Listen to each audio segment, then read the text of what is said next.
За TV5 Mongolia YouTube channel мөн TV5 Mongolia page-ээр үзэж байгаа, мөн TV5 телевизээр үзэж байгаа бүх хүнд яг энэ цаг мөчид мэндийг хүргэж байна. За өнөөдөр бол Zevuun-ы цоо шинэхэн дугаар та бүгд төрөх гэж байна. Тэгээд нэвтрүүлэг маань эхлээд 3 жилийн хугацаанд сүүлийн 2 жил гарan олонний танил биш жирийн иргэнийг ягаад хинэж танихгүй нэг залуутай нэг иргэнтэй ярилцж болохгүй гэж гисэн саналыг маш олон хүмүүс ирүүлж ирсэн. Гэхдээ энэ саналыг би хэрэгжүүллээ өнөөдөр. Гэхдээ хүмүүсийн яаж хүлээж авахыг бол би сайн мэдэхгүй байна. Зочингүй болоод жирийн иргэн оруулж байгаа мó гэх мэтчлэн их олон талаас нь харах бах. Гэхдээ миний хувьд бол яг тийм хөдөлмөрлөж байгаа октоос ажилгүй ч юм уу тийм хүнийг оруулаад хэцүү байна, болохгүй байна, бүтэхгүй байна гэсэн зүйлийг ярихыг хүссэнгүй бас хийхийг хичээж байгаа хөдөлмөрлөж байгаа залуучуудаас агаар центр гэсэн пэйж дээрээс би хүмүүсийн зорилгыг асуугаад тэгээд нэг хүнийг сонгосон. Тэгээд өнөөдөр бол миний хажууд нэгэн Монгол улсын иргэн ирсэн байна. Тэгээд ямар ч миний урилгыг хүлээн авч ирсэнд баярлалаа. За баярлалаа.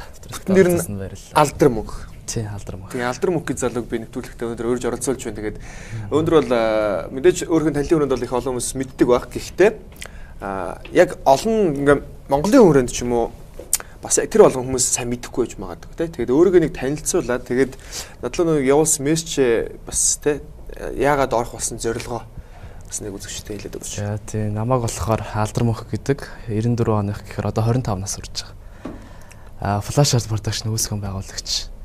Одоогоос бараг 7-8 жилийн өмнө Flash art production-ыг анх үүсгэн байгуулад одоо голтол ажиллаж явж байна да.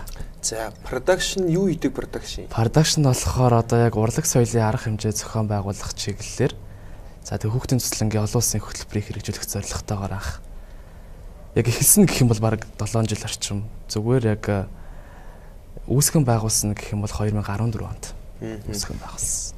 Aldarmonkh бол би танихгүй анх удаа уулзч чинь тэгээд магадгүй яг хүмүүсийн зүгээр хардталтай энэ төр байдаг шүү дээ таньдаг найзаагаа оруулчлаа энэ төр гэж бас бодож магадгүй. Aldarmonkh бол би амьдралдаа анх удаа харж байна. Тэгээд бас бичсэн мессежээс надад юу сонирхолтой санагдсан бэ гэхээр өөрөө бас ямар нэгэн зүйлийг хийж бүтээхийн тулд хөдөлмөрлөж байгаа. Тэгээд 7 жилийн турш тасралтгүй бас зорилготой хийж байгаа учраас их таалагдсан. Тэгээд маш олон хүмүүс мессеж хийсэн. Ер нь бол ийм зүйлийн тухай ярмаар байна, ийм сэдвийн тухай ярмаар байна гэж жоохон болохгүй бүтэхгүй гэсэн зүйлүүдийг надад жоохон хилээдсэн учраас би тийм зүйлийг оруулахыг бодоагүй маа. Тэгээд өнөөдрөөс Aldarmonkh бас их гэгээлэг сайхан зүйлүүдийг би ярих бах. Ер нь хэр худалч бай. Aldarmonkh.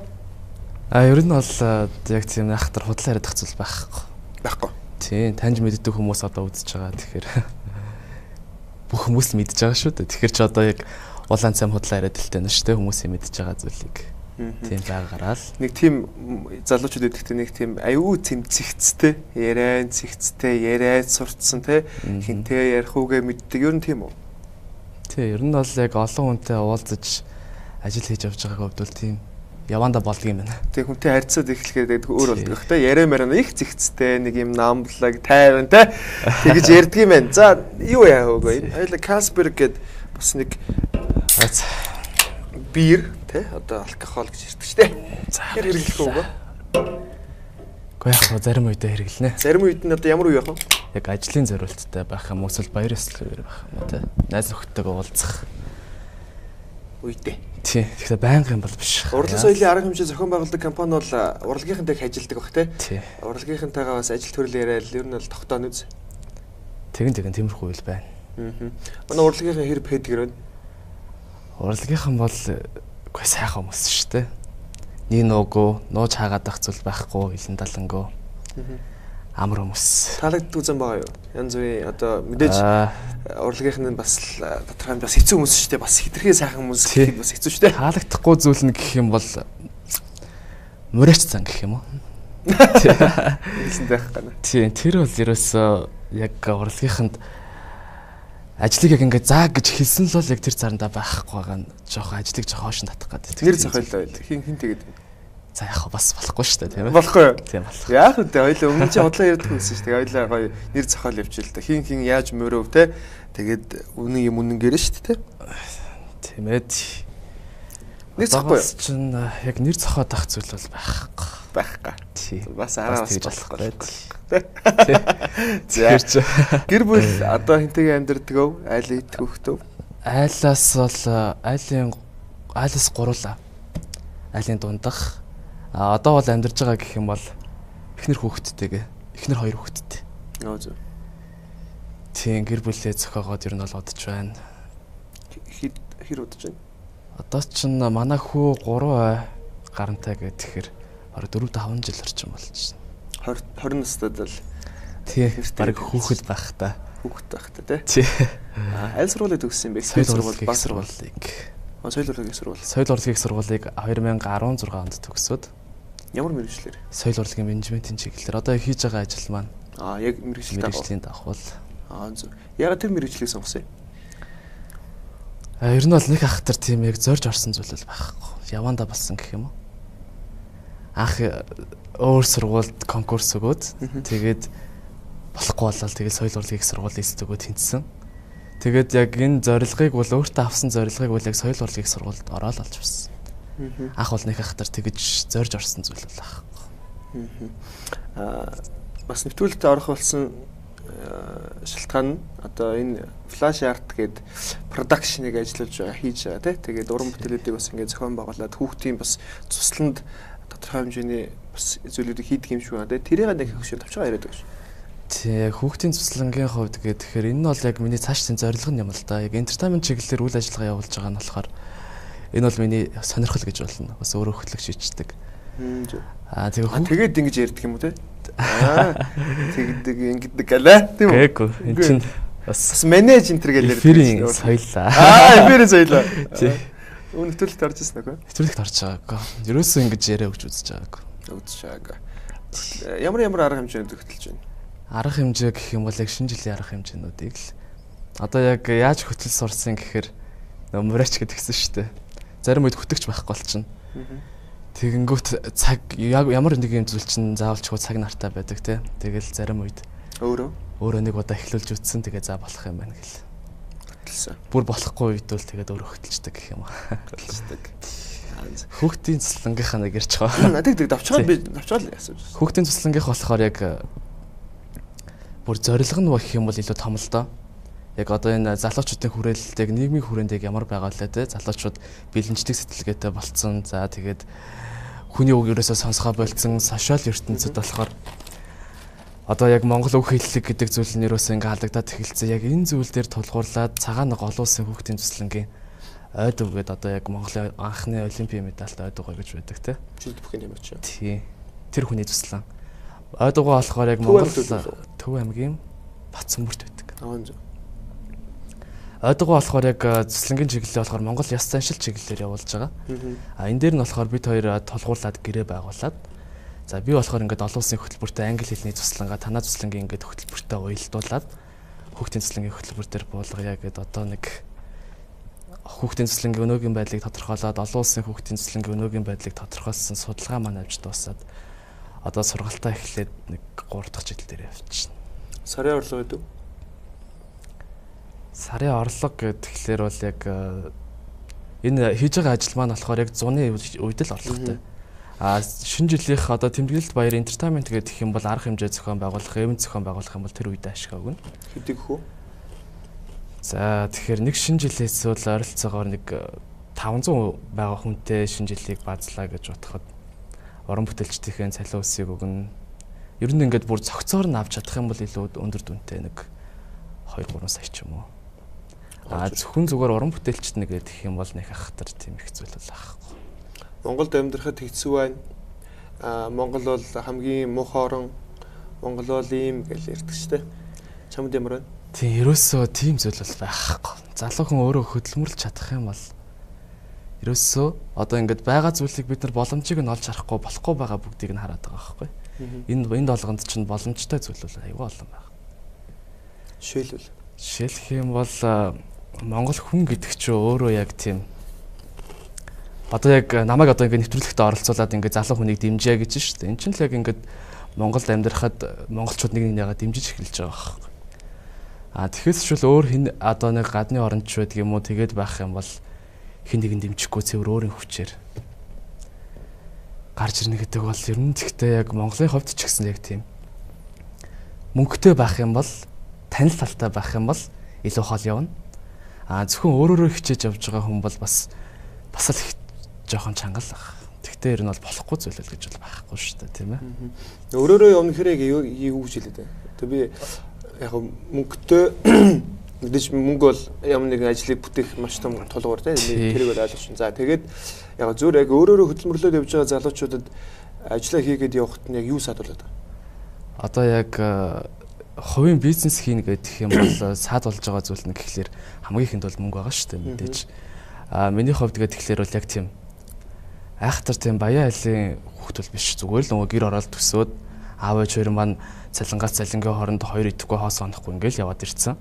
Яг энэ зүйл дээр нь болохоор өөрөө ингэж хуваараа юм хийхин тулд давхар ажил хийх хэрэгтэй болдог гэх юм уу? Өөрөө мөнгөний хойноос улаарахгүй байхын тулд тогтмол орлоготой байх хэрэгтэй. Хэрвээ тогтмол орлоготой байхгүйгээр хүүхдийн тусланд одоо ингэ ажил хийгээд хүүхдийн төлөө явна гэдэгэнгүүт хитрхи мөнгөний хойноос улаарчих гэдэг ч юм уу.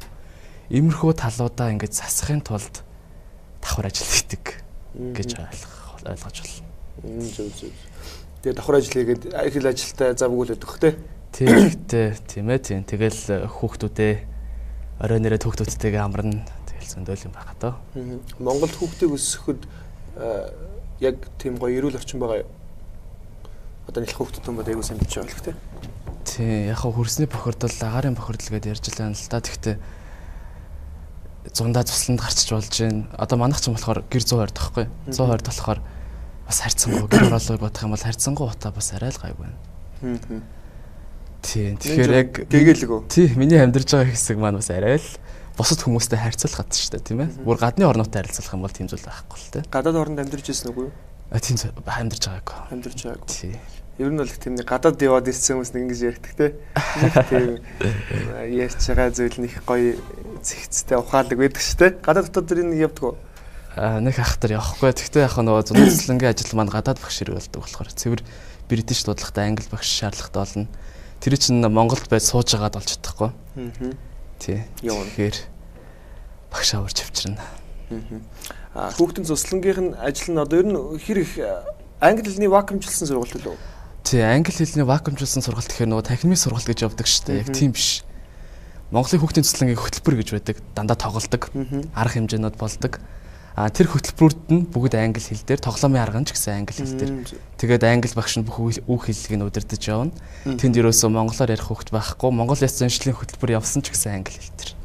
Тэгэхээр бас хүүхдүүд сурахад их амар тий. Тийм яг дуртай зүйлэр нь. Тэгэхээр яг 7 хоногтой тэгтээ англиар сурна гэж байхгүй шүү дээ. Хүүхдэд нөгөө цаашдаа өөрөө бие дааж сурах арга барилыг олгож өгөх нь хамгийн гол зорилго. Заавал 7 хоног гэхдээ суух албагүй тий. Сунгаж болно тий. 14 хоног ч юм уу ингээд ээлж сунгаад болдог шүү дээ. Тийм тэгэж ээлж сунгаж явдаг хүүхдүүд байсан. Тэгтээ одоо бол яг 3 ээлж авдаг байсан. Тэгтээ одоо болоод зүгээр зөвхөнийг л ээлж. Хамгийн том насны хэднээс нэг хүүхд явж болох юм. Ер нь бол төгсөх анги. 12 дугаар анги хүүхдүүд. 12 дугаар анги хүүхдүүд. Одоо цуслан дээр очиод хүүхдүүд янз бүрийн буруу зүйлүүдийг сурдаг тий. Тийм зүйлүүд байлгүй яхаа бас сайнтай. Тамхи ч юм уу тиймэрхүү зүйлүүдийг сураад ирдэг нэг тэгээд хүмүүс хүүхдүүдэд туслан явуулах тийм ч дуртай байдгүй шүү дээ ер нь л тий. Тэр тал дээр нь яаж арга хэмжих вэ? Тэрэн дээр бол яг манай одоо яг нөгөө цуслангийн хүүхдийн цуслангуудын өнөөгийн төвшин л яг тэнд харагдаад байгаа байхгүй. Одоо ингээд илүү хандлттай цуслангууд байлаа гэж бодоход яг нөгөө нэг жоохон задгаад туслангууд нь тийм байгаад. Хүүхдүүдийг завгүй байлгаад хөтөлбөрөөр шахаад тэгээд яг тийм арх тамхи хэрэгэлдэг ч юм уу тийм хүүхдүүд байна. Байхгүй гэж хэлэхгүй шүү дээ. Тэр хүүхдүүд дээр яаж ажилтгийг гэхээр сэтгэл зүйч багш авч явдаг. Тэгэл толуулна тэр хүүхдүүдийг хэллэг байх уу. Тэгэхдээ яг тийм юм боллоо гэдэг. Тэр зүйлийг нь хэлэхгүй. Тамхи татлаа танаа хүүхдгээ хавлахгүй. Ерөөсөө тийм зүйл байхгүй. Тэр хүүхэд 7 хоногийн хугацаанд бол ямар ч байсан бага хэмжээнд өөрийнхөө засарна. Тэгээд тэрнээс хойш эцэгхийн гар дээр очиод яхийг нь бол хэлж мэдэхгүй л. Яг ээж авд нь хэллээ гэдэг юм өөрчлөгдөхгүй л бах тий. Тийм. Боломжтой хүүхэд муухай бодох бах тий. Ер нь л муухай наа хавлжлаа гэл тий. Тийм. Гэхдээ яг хүүхэдтэй нөгөө ярих арга барил бүр сэтгэл зүйчтэй.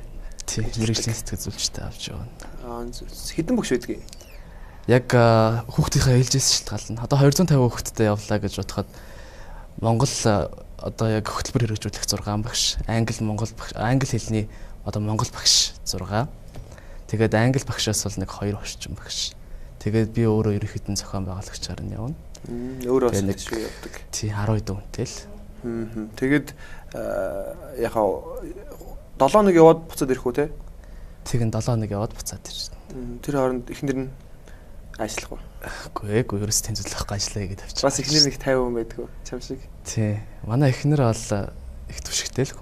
Түшигтэй. Тий. Эхнэрээ гоё магтаачгүй. Одоо нэг нь төвлөлд орж юм шиг. Тий, яг хоо яг залуу хүн ч нөгөө юм хийгээд явхаар бас нэг унах үе байж штэ. Эхний нэг 2 ээлжинд бол унах штэ. Одоо тэгтээ нэг хахтар сэгсэн ч юм байхгүй л та. Тэгтээ яг болоо л яваад. Яг тэр үед болохоор эхнэр хүн гэдэг чинь л яг хажууд байдаг юм байлээ. Анх бүр хамгийн анх болохоор friend to friend гэдэг шоу хийсэн. Тэр манд болоогүй л те бүх юмаа гаргаад хийсэн шоу байхгүй сургуулаад өнгөж төгсчөөд. Тэгээд тэр шоун дээрээс л ерөөсөө маш их зүйлийг ойлгосон гэх юм уу. Ерөөс ингээл дууслаа гэж бодож байгаа ч. Би бол одоо угаасаа ингээс ихэж чадахгүй. Тэгсэн чинь манай эхнэр хажууд суудсан. Би болохоор ингээд бүр ингээд унтсан байна шүү дээ. Тэгсэн чинь найзуудаасаа өөр хүмүүсээс ингээл 20,000 төгрөг, 50,000 төгрөг, 100,000 төгрөг ингээл уцаар яриад гуугаад идэг байхгүй. Яг тэр үед нь л ойлгосон юм. Тий. Эмэгтэй хүн гэдэг чинь бол айгуу төвчээртэй. Чамд дэмжих гээд. Тий. Ерөөсөө ямагт л ард байдаг. Эхнэрээ муулаач. Тэгээд бас цааш нь алдахгүй доолдохгүй шүү дээ. Муулчих гал нэг юу? Тий, муулах юм байна, сайлгах юм байна. Тэгтээ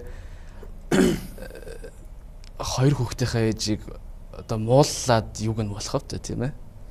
Би ингэж боддгийн. Хосууд муудалцах үе зөндөл байдаг тий. Тэгээд тэгээд тэрийг гадагшаа гаргана гэдэг хамгийн том буруу зүйл байхгүй гэж би өвдөө ойлгодог. Одоо ээж аавдаа ч юм уу эсвэл найз нөхдөдөө миний нөхөр ингээд миний эхнэр инглээ гэж ярих хамгийн буруу баг. Ягаад тэгэхээр хоёрын харилцаа буцаа зүгээр мартагдаад тэр муухай мартагдаад ажралтай болох үед тэр хүмүүсийн бодолд чиний чамайг муу хүн гэдэг бодол үлдэнэ. Эсвэл танаа эхнэрийг муу хүн гэдэг бодол үлдэнэ. Тийм тэр хүмүүс бол яг наач би уучлсантай адилхан уучлах чадахгүй шүү. Тийм учраас ер нь би яг зүгээр сайн ингэж асуусан бай гэхээр хэрвээ яг зүгээр муулахгүй ч юм бол тодорхой хэмжээнд би гадралж ин гэхдээ муулдаг хүн байдаг учраас бид тэгээсэй л гэж би хамаандаа асууж байгаа. Тэгээ муулаагүй баярлаа. Зүгээр. Энэ л найз нөхдөдөө эхнэрээ хаяа муулах уу? Гэ ер нь бол одоо яг л ингээл ярьж байгаатай адилхан магтахыг л илүү боддөг. Магтаал сайхан байх юм л тэ. Тий. Эмэгтэй хүн чинь тэгэл яг тордоолах юм бол яваалах та. Тэгвэл тэрийг одоо л ойлгож эхэлж байгаа шүү гэн дөө. Зарим хүмүүсээс би сонсож байгаад эхнэрээ тэр найзуудаас нь салгачих юмсан гэдэг бодолтой хүн байдаг юм шиг. Тэр нэг буруу яваад тахаар хүмүүс гэлтэй. Тэр найзууд нь жоохон надад таалагддаггүй гэл тийм байдаг шүү дээ. Чам тийм байгаа. Тийм зүйл байхгүй. Вээсээ бүх найзууд нь ерөөсөө найзууд нь манад ирж л байдаг. Тэгээд одоо манай хүүхдийн төрсөн өдөр болдог ч юм уу ямар нэг арга хэмжээ болоод бид өвч найзуудаа өрнө шүү дээ. Тэнгүүт ирж л байдаг. Бид нэр цогтой инээлтэл, энэх үедээ инээлтэл ажил төрлөн сайн өгөөл явдаг болохоор ерөөсөө тийм зүйл бол байхгүй шүү дээ. Байхгүй. Тий. Хоёр их нэртэй бол батлагдах гал. Сая чин зөвөр бараг санал хараад аланга алдлаа шүү дээ. Тий. Нэг 50 30 дээр ялагдлаа гэхдээ хоёр их нэртэй болчихвол хоёр дахь их нэр авах уу? Чадахгүй хаа. Тэдэж барахгүй. Яагаад? Тэгээд бас гайхаад байгаа хгүй би хоёр их нэртэй болох үйл хэрвээ батлагдчихвал ер нь Монголд хоёр их нэр авах хүн байхгүй хаа. Тий, эхнэрүүд нь зөвшөөрөхгүй байх тийм ээ. Тий, эхнэрүүд одоо байгаа эхнэрүүдээ ер нь дийлэхгүй талбай шүү дээ манай нөхрөөд бол тий. Ягаад тэгэхээр эмэгтэй хүн чинь эрэгтэй хүн залж авч явдаг. Ер нь эрэгтэй хүн тэгээд ямар ч одоо зан авиртай хүн байсан эхнэртэй бол бүх юм дээр буулт хийдэг. Эхнэрийнхаа ер нь бол үгээр байдаг шүү дээ тий. Энэ бол би зөв гэж боддог хгүй. Эрэгтэй хүнийг бас жоохон дарж авахгүй бол буруу юм хийвэл хийчих гээд байдаг байхгүй тий. Тийм учраас эхнэр хүн бол одоо байгаа эхнэрээ яа гэж хоёр дахь эхнэрээ л бодлоо шүү дээ. Тий. Яаж чадах. Тий, ерөөсөө тийм зүйл байхгүй. Хоёр нөхөртэй болох үйл батлагдаад эхнэр чи хоёр нөхөр авнаа гэвэл яах вэ? Яхаа тэр хүнийг сонголт мэдэх байх та. Тэгвэл чи шууд салах уу эсвэл тэгээд яриа гэх үү? Тэгээ гэж шууд хэлж чадахгүй хаа. Гэтэ чи ер нь л ингэж баг за өөрөө мэдээ чиний сонголтоо гэж хэлэх юм шүү. Гэхдээ юу бол тэгж чадахгүй хаа. Үгүй ээ. Гэхдээ ерөөсөө тийм байхгүй шүү. Бас ир хүн байна тий. Тий. Ингээд 50 ингээд дөлгөө харагдж байгаа хүмүүс ингээд гэртээ очихоор арслан бар шиг болоод эхнэрээ барьж аваад зодод ингэнэ. Яг нь зөвөр судалгаач маягийн шүү. Яг зөв миний бас харж байгаагаар ингээд олон нийтийн газар аюу тийм намблаг 50 хүмүүс гадна харагдаж байгаа шиг биш үү гинэ. Гэртээ очиод арслан бор шиг болоод эхнэрээ барьж авч болоод гэдэг. Ер нь зүгээр гэр бүлийн хүчирхийл тал дээр чи ямар арга хэмжээ авал гэр бүлийн хүчирхийл байхгүй болно гэж боддог вэ? Яг нэг ойлгох хэрэгтэй баг. Ярилцах. Гэр бүлийн хүчирхийлд ярилцаад ойлгохгүй. Гэр бүлийн хүчирхийл дээр ингээд ярилцаа за одоо ингээд эрэгтэй эмэгтэй хоёр эрэгтэй хүний хувьд бол бид тэр цусанд нь байдаг юм бол гэж боддог юм аа. Одоо бид нар чинь ингээд тоглож өсөхдөө ингээд годомжинд за ингээд одоо миний үед ч одоо миний үед гэж ярих цаашаа энэ тэгтээ үцхүү гэл тэгэнгүүт үзье гэж зодтолдог байсан шүү дээ. Яг л тэрүүн шиг нөгөө нэг хүн чинь эрэгтэй хүмүүс чинь ингээд шууд зогтогч мөгтөгч юм уу тиймэрхүү зүйл байдаг юм шиг байгаа. Тэгээ тэрүүгээр очих ихнэрээ балбараад гэж юу? Гэхдээ тэгтээ тийм зүйл байхгүй л дээ. Гэхдээ ер нь тэгтээ эрэгтэй хүнд тийм зүйл байдаг юм шиг байгаа. Тэгтээ эрэгтэй хүн энэ зүйлээ яаж барих хэрэгтэй юм гэхээр гараад явчвал зүгээр юм болоо. Би бол тэгж л боддог юм. Дамжрах гэдэг. Яг тэр үеийнхээ шийдлийг яриад байлаа. Ер нь бол энэ гэр бүлийн хүчирхийлэлдээ яаж тэмцүүл гэр бүлийн хүчирхийлэл гэдэг зүйл байхгүй болох юм болоо гэж. Гэр бүлийн хүчирхийлэл маш их байна гинэ. Ер нь бол одоо ингээд зүгээр одоо цагдаад дуудлага өгж байгаа өдөрт 3-4 5 байдаг гэж би сонссон. Тэгээд гэр бүлийн хүчирхийлэл маш их байгаа учраас энэ төр яаж арга хэмжээ авах вэ гэж би чамайг зөв хэрвээ хувьдаа бас юу гэж боддог вэ гэж бодоод байгаа байхгүй. Яг хоо зүгээр толгоонд л жоохон ухаантай л байх хэрэгтэй байна. Өөр ч одоо юу гэж хэлэх вэ? Одоо яах ч ёстой энэ тэр хүний өмнөөс тэр хүн өөрөө л ухаантай байхгүй бол салах хэрэгтэй юу? Ерөөсөө болохгүй байх юм болоо. Яг хоо зүгээр бүр таарч өгөхгүй байх юм бол тийм зүйл байж болно л да. Гэхдээ яг өөр хүүхэдтэй болцсон хүмүүсийн хувьд бол тэр хүмүүс яг болохгүй байж болно те. Тэр хүүхэд бол ерөөсөө ямар ч хамааралгүй бол амтнд л да. Тэрэнд л ямар ч буруу байхгүй. Зүгээр салхад дээр бол нэг хахтар ерөө толгоо ир салдаг штэ. Тэгэхээр чинь хоёр хүн салж бололгүй яхав. Гэхдээ тэр хүүхэд л жоохон хэцүү юм да. Яг үнэ згасал гэж ойлгохгүй л байна. Би зүгээр би бас тэгж яриад ах шиг байна. Гэр бүл салт гэд яриаг л да. Яг зүгээр гэр бүлийн хүчирхийл тал дээр л ярьж. Яг би энэ юу гэж ойлгоод байгаа гэхээр гэр бүлийн хүчирхийл маш их байгаа учраас бүсгүүчүүд нь жоохон айдастай байдаг те. Айдас үдстэй байна гэдэг шиг дуудлага өгөөд ингээд бариад өчвөл удаа хорждохгүй гараад ирээ дахиад л ингэх юм болов гэл аюу тийм айдастай амьдрал бас хүнд байдаг юм байл л.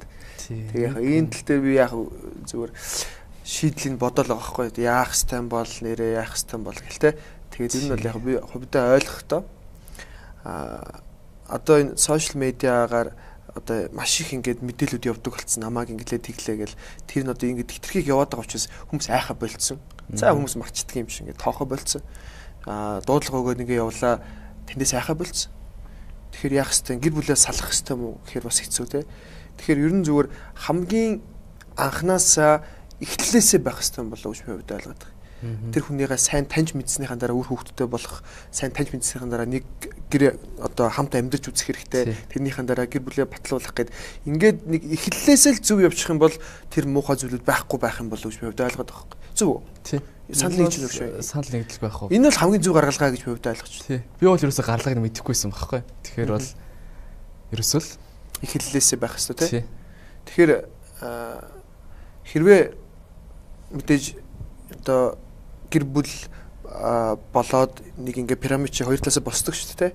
Ийм амьдралаас бас босоогүй ингээд нэг ийм байдаг шүү дээ. Нэг нь жоохон мөнгөтэй ч юм уу те. Эсвэл ингээд нэг жоохон сонио харилцаатай гэр бүл байдаг шүү дээ. Хөндөй ингээд харахад энэ хав зөв хүн бүнэл амьдрал өөр. Гэхдээ бүх зүйлийг анханасаа гой зөв хүнээ сонгох нь дээрээс нь тэр хүнийг аягуулсаа мэдснийхаа дараа хамт байх нь л их чухал юм шиг санагдаж байгаа. Энэ тал дээр зөв би нэг зүйлийг уриалах гээд байгаа зүйл нь шүү. Тэгээд нөтөлөг болгонд байгаа зүйлийг бас би хэлэхийг хүсдэг. Тэгээд тэрийг хэлж байгаа. Тэгээд найзын санаа бодлого бол энэ бол ойлгочлаа.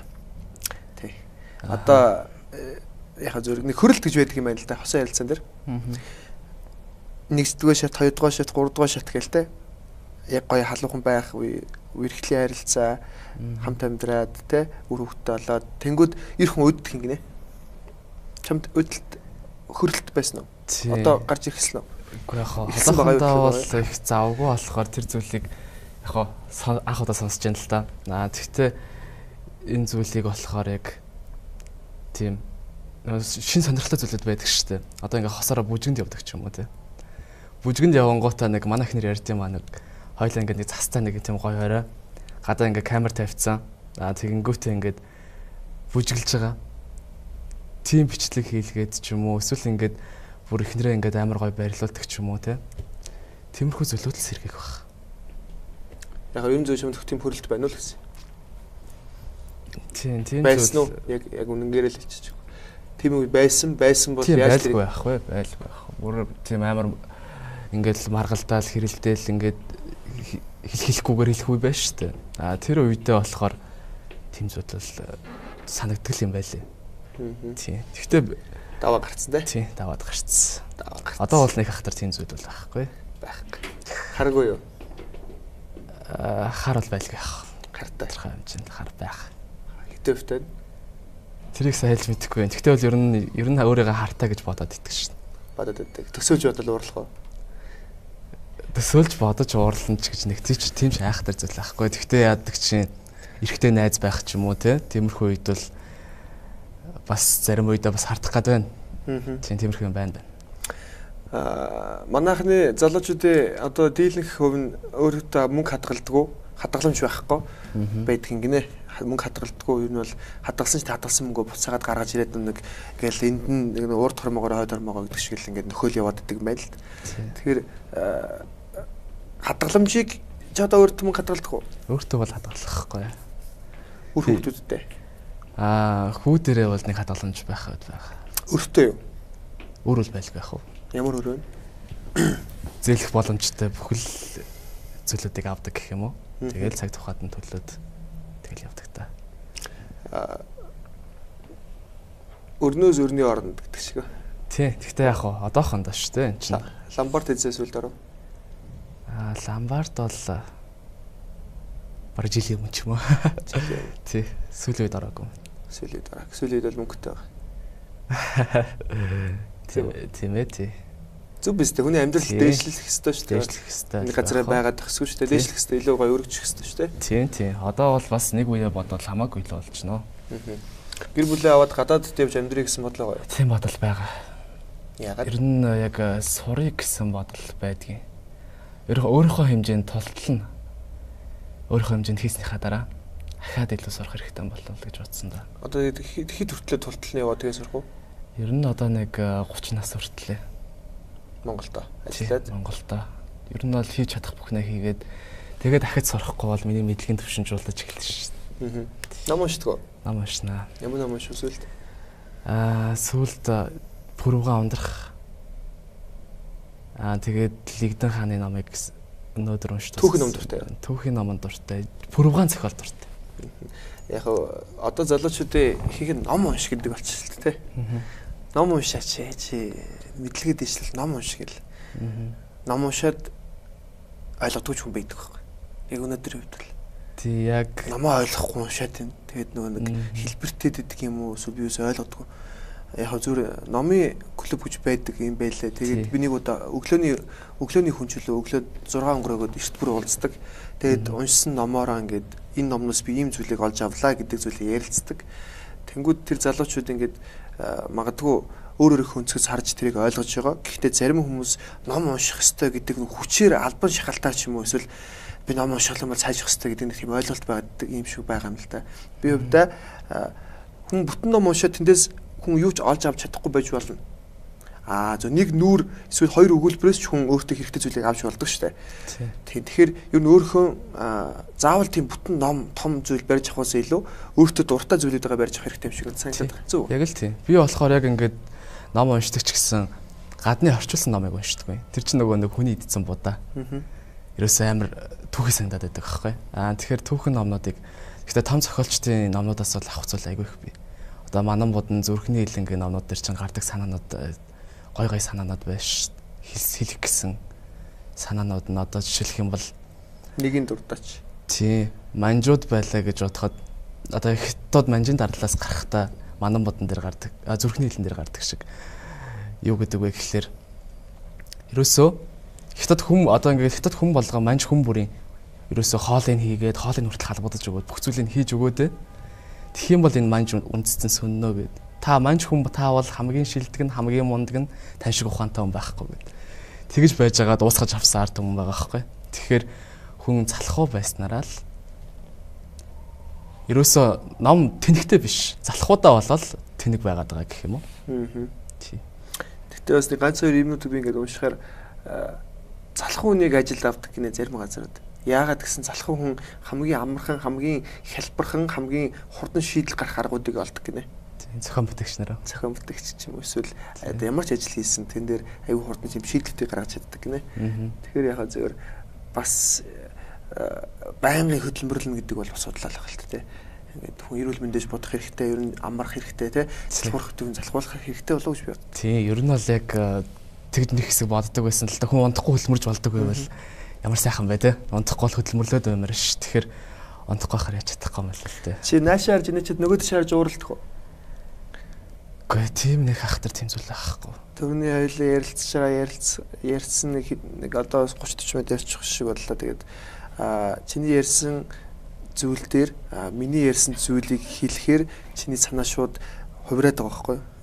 Ингээд жоохон ийшээ чи юм шиг ингээд хувирмтгай хүн байдаг шүү дээ. Аа. Жоо тэгээд байгаа юм шиг санагдахгүй.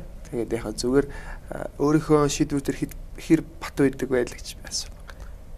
Яг өөрийнхөө яг ажил дээр бол шийдвэр дээрээ бат байна. Тэгвэл яг ингээд хүнтэй ярилцаж байгаа үедээ бол хүнийг дэмжих хэрэгтэй. Тэгэхээр зөвлөл байна. Тэр чиг худлаа хэлсэн. Яг дэмжих юм дээр яг өөрөө зөв гэж бодож байгаа бол дэмжиж л байгаа байхгүй. Тэгэхээр чиний өмнөх ярьсан өөр аргачлал чинь өөр бодол чинь шууд өөрчлөгдөнө гэдэг тийм үзгүй. Тийм юм бол байхгүй шүү дээ. Ерөөсөө нэг дэмжиж байгаа. Суусан одоо яг тийм төлөвшил бодол бол ерөөсөө тэр чигтэй л. Тийм. Тэрийг бол ерөөсөө зогсоох зүйл байхгүй. Тийм. Зогсоох байсан бол одоо нэг 4-5 жилийн хугацаанд ч юм уу зогсохоор зүйлүүд зөндөө болсон байгаа шүү дээ. Тэрэн дээр л зогсоод өгсөн л. Дотроо төлдөг үү? Хатар төлнө. За одоо ер нь л байнгын тайлангаа явуулдаг бах те. Одоо өөрийн компанитай эсвэл шүү дээ. Flash art ч юм уу production орлогоо компани данслаа оруулаад тэгээд тайлан гаргаж явуулдаг уу? Тэг нь явуулах байх уу? Тайлангаа явуул. Бага. Тий. Тэгээд хэдэн жилээс хойш дотроо төлж эхлэв? Анх байгуулснаасаа л хойш. Байгуулснаас хойш. 14 оноос хойш. За дотроос зайлсхийх ч юм уу эсвэл залуучуудын нэг ганц хоёр бизнес эрхлээд эхэлж байгаа хүмүүсийн нэг ганц хоёр нэг олон гэж юм биш шүү. Цөөхөн хүмүүс төр компани данслага мөнгө оруулахгүйгээр хувийнхаа данслага мөнгө оруулаад X тал өгөөд яваад юм байл та. Тэгээд тэр нь буруу юу зөв үү гэж би яг бизнес эрхэлж байгаа хувьд асуух. Яг хоо зүгээр чадчих юм бол өөрөө тэгж чадчих бол хамаагүй шүү дээ. Ерөөсөө яг тэгтээ байгууллагууд чинь одоо ингээ арга хэмжээг нь хүлээж авлаа гэхэд ер нь бол байгууллагын данс руу мөнгө нь оруулдаг. Одоо бол тийм болж эхэлж байгаа шүү дээ. Тэгэхээр тэр хүн өөрийнхөө хувийн дансанд авч чадчихвал ерөөс чадчих байгаа юм бол ерөөс ямар ч арга байхгүй чадчихлах юм бол болно. Гэтэ буруу шүү. Яг ном журмаар нүгний явах хэрэгтэй. Тий. Ном журмаар нь явдаг бол ерөөсөө ном журмаар нь явдаг хүн бол ерөөсөө ховор шүү. Тий. Чи сүүлд хууль зөрчсөн юм байна. Өө яг байгууллагын дансанд авна гэж хэлж ийсэн. Байгууллагын дансанд авахгүй хувийнхаа дансанд авна гэж хэлж ийсэн зүйлүүд бол би. Тэгвэл яалтчгүй байгууллагын данс руу бол авдаг зүйлүүд ч гэсэн байгаа. Би бас одоо бизнес эрхлэж залуучууд би нэг ярьслага уншсан. UB comedy-гийн идэр од гэж залуугийн ярьж байгааг. Тэгээ харсан чинь бас нэр үнэн ч юм да те. Ажил бизнес эрхлэж байгаа залуучууд яг тайлангаа өгөөд компаниас л мөнгө оруулаад тэгээ ингэх нь маш зөв шүү гэдгийг ярьж байгаа сонсоод нэрэж бас тийм шүү гэж бодож байл. Тэрнээс харин сурах одоо ингээд тайлангаа гаргаад ингээд явхаар бас байгууллагын хувьд яг л тийм санхүүгийн төлөлтүүдээ гаргана, мэрэгжлийн хүнийг авч ажилуулна. Тэгээд ирэхээр чинь яг л нөгөө нэг данс тооцоо гэдэг зүйл чинь нарийн болоод ирэхээр байгууллагын хувьд л илүү бас үр дүнтэй л дээ. Тийм. Даваа талаад болон биш. Найзуудтай мөнгө зээлээд, мөнгө зээлээд өгөөгүй тохиолдол байдгүй. Одоо үзчихвэл ч юм уу те. Тийм зүйл байхгүй. Ер нь бол хүний итгэлийг алдахгүй байхыг л боддог шүү дээ. Үнэхээр би өгч чадахгүй байх юм бол чадахгүй байна гэдгийг хэлнэ. Тэгэхээс шүүл ерөөсөө тийм юу байхгүй. Гэхдээ аль болох ерөөсөө л хүнд заа гэсэн л бол яг тэрэндээ л байхыг боддог юм. Гэхдээ ер нь тийм байхгүй л одоо яг бизнес эрхэлж байгаа залуучуудын хувьд бол хүний итгэлийг алдах юм бол тэгэл дуусчих. За ойлголоо. Тэгээд ирсэнд баярлаа. Баярлалаа. Ярилцах цаг мань энэ бол өндөрлж чинь тэгээд өнөөдрөөс ирээд би өнөөдөр нэг жирийн иргэн гэж яриад байгаа юм л. Гэхдээ хүн болгон өөрийнхөө хувьд онцгой, хүн болгон өөрийнхөө хүрээлэлд онцгой байдаг. Тэгээд яг олонний танил биш гэдэг утгаараа л яриад байгаа шүү. Бас олон хүнд танигдаагүй гэдэг талаас зүгээр нэг Монгол иргэнийг Тэгээд хийж яваа, бүтээж яваа залууг оруулах гэж би хувьдаа хичээсэн. Тэгээд бас ингээд огт ажиллаагүй ч юм уу тийм хүнийг оруулж ирээд тэнэж болохгүй, юмж болохгүй, юмж болохгүй байна гэдгийг мэрмэргүй санагдсан юм л да. Тэгээд ирсэнд баярлаа. Тэгээд заастаа бэлгийн өгье. Carlsberg Zebra International оруулж ирдэг Carlsberg гэдэг пивэр дайлаа. Тэгээд чипс ингээд тэгээд lime and cola. Авьяас идэггүй. Авьяас иднэ. Идэггүй. Бас эрүүл хаалтай. Тий. Зэвүүн. Жоох хүүхдүүдтэй юм чинь бас эрүүл хаална. Гэр бүлээ дагаад. Хүүхдүүдийнх нь одоо хамгийн одоо хүүхдүүд бол 2 нас хүрээл шууд утас нээж чаддаг, YouTube бороо бичлэг үздэг болсон тийм. Хүүхдүүдээсээ ер нь утасыг жоохон хол байлгасан зүгээр бах тийм. Тий, ер нь хол байлгаа. Яаж хэлдэг вэ? Яаж ойлгуулдаг вэ? Яг хоо зүгээр яг одоо ингээд намайг ингээд оронгууд одоо ингээд утас ингээд аавна гэж штэ. Тэгэх юм бол чи яагаад миний утасыг авах гээд байгаа вэ гэдээ ярилцсан штэ. Тэгээд ингээд уйлна. Тэгэхээр яг ингээд уйлж явах үед нь бол утасаа ерөөсөө өгөхгүй. Тэгэхээр чи нөгөө нэг уйлахаар дийлдэг гэсэн тийм бодлыг төлөвлөлт солохгүй байх хэл боддөг юм да. Ярилцдаг. Ер нь л их ярилцдаг хүн байна те. Тий, ярилцдаг ах. Ярилцдаг. За баярлалаа. Тэгээд эмэгтэй хүнд гар хурж ирсэн үү ер нь? Тийм зүйл байсан бас. Охин дүүгээ зодохч үе байсан. Дүү ах トゥ бол яхаа гэр бүлтэй нэртэй ч юм уу? Тий, нэртэй бол яхаа зүгээр тий. Яг тийм айхтар тэгж гар урсан зүйл байхгүй. Гэхдээ яхаа амьдралдаа нэг удаа алгадчихсан удаа бол байх. Шалтгаан юу вэ? Тэр буруу юу зүг үү? Тэрэндээ бол одоо амар харамсдаг. Буруу тийм ээ. Гэхдээ одоо миний амьдрал дахиж тийм зүйл гарахгүй байх. Хүн нэг хийгээд үзчихвэл, нэг хийгээд болчвол тэрийг дахиж хийх гэдэг шүү. Тэгэхээр амьдралдаа тийм зүйлийг битгий байлгаарай. Миний л хүсэж байгаа зүйл шүү. За. Тий, манай эхнэрийн хувьд ч гэсэн тэр маш их хүнд зүйл байсан баг. Эмэгтэй хүн бол эмэгтэй хүн бол эрэгтэй хүнийг ингээл гомдоол алгадчих малгадах бол яриад тийм үү шүү. Тэрийг бол яах вэ? Эмэгтэй хүн бол сайхан аргадаал амьдрах хэрэгтэй юм шиг байна. Тэгээд чадахгүй мó те? Бас бид нар чинь те. Тийм ээ. За баярлалаа. За баярлалаа. Гарын бэлтгэгчд оролцсон баярлалаа. За тэгээд гоё райс нөхөж байгаа энтергээд нэг гоё өглөөний хөтөлбөрөөр тэгдэг шүү. За ингээд гэр бүлийн нь одоо хөдөө орон нутгад үзэж байгаа гэр бүлийнхаа мэдлэгээ дэвшүүлээч гэдэг шиг үзэж байгаа залуустай нэг зүйлийг уриалж тэгээд ялсгаа өндөрлөө. Яцгаа өгсөн бэлгийг газар тавьчих юм. Оо. Исэд за. Хажуудаа тавьчихгүй. Исэд тавьчихгаа тий. За тэгэхээр бас яг нөгөө хуваар имиж явж байгаа юм чинь тий 6 сарын 16-нд ерөөсөө цагаан нууцлан дээр нэг л ээлж авна. Тэгээ би ч юм гэж. Энийг ахлаад хэлчихсэн. Ажил реклам гэж зүгээр л. Яасан зүгээр. Оочлаарай. Тэгэхээр бас уриал гэхгүй. Боломжийг алмаар гэж. Зөв тавсан. Тэгэхээр залуустаа бол ямар нэгэн зүйл хийж эхлэх юм бол ерөөсөө тууштай байгаарай. Тийм тууштай байсан хүн одоо яг монгол хүн нөгөө хөдөлмөрлсөн хүн хамт тусна гэдэгтэй адилхан тууштай байсан хүн хизээ нэгэн цагт юм төрөндөө. Тэгж л хэлмээр байна. За тэгээд 6 сарын 16-нд нэг л ээлж авна. Тий, ерөөсөө нэг л ээлж авна да. Надад ганц бичиг өгч. Өхөө. За тийм хоёлаа. Шинхэн дараа. Яа, зөв. Найз нэг чинь гэж их асуудаг ах тий. Яг нөгөө ямар хөө байдг гэдгийг мэддэг болохоор нэг тэгж асуух байхгүй. Чадвал өөрсдөө явуулах юм боддог. Найз нэгтэйгээ хийж байгаа бизнесийг хамгийн том дэмжиж байгаа зүйл нь найзтай нэг урилга өгөх гэхээс илүү өөрийнхөө санхүүжилтийг оруулна гэдэг хамгийн том тус нэмэр юм болоо гэж би өвдө боддог. Тэгээд өнөөдөр нэвтрүүлэгт Алдармөнх оролцлоо. Тэгээд Алдармөнх бол маань нэвтрүүлэгт 80 гаруй 90 гаруй зочид авснаас цорын ганцхан жирийн иргэн байлаа.